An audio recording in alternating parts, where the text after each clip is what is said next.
Welcome back to Crystal DIY. So in this tutorial we are going to learn how to bleach red oil, palm oil without fire. So this is hydrogen peroxide. I'm going to use hydrogen peroxide and sulphonic acid to bleach this red oil. If you haven't subscribed to my channel, please do so. So you use 1% of the total oil to bleach this palm oil. 1% of total oil.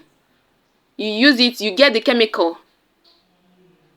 So this is my already calibrated 10 mils. So I'm going to put 10 mils of hydrogen peroxide and 10 mils of sulphonic acid into this red oil.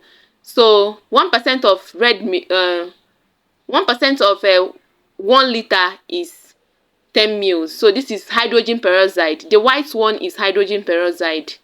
So make sure when you're doing this, you wear your protective measures. I'm wearing my gloves. So, or you make sure it doesn't touch your skin. Please, if you haven't subscribed to my channel, please do so.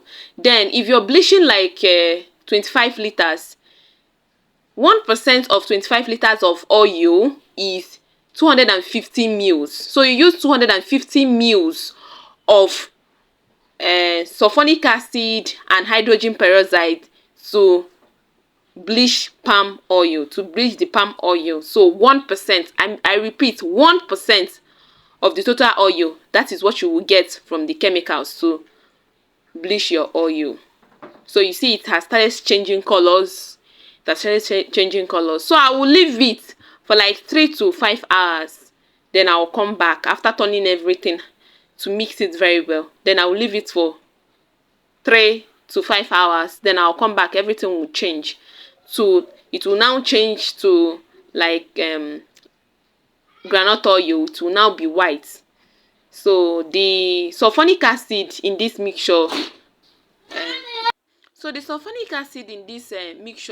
will now activate the hydrogen peroxide. So thanks for watching. This is after 3 to 5 hours. Thanks for watching and subscribe to my channel. Thank you.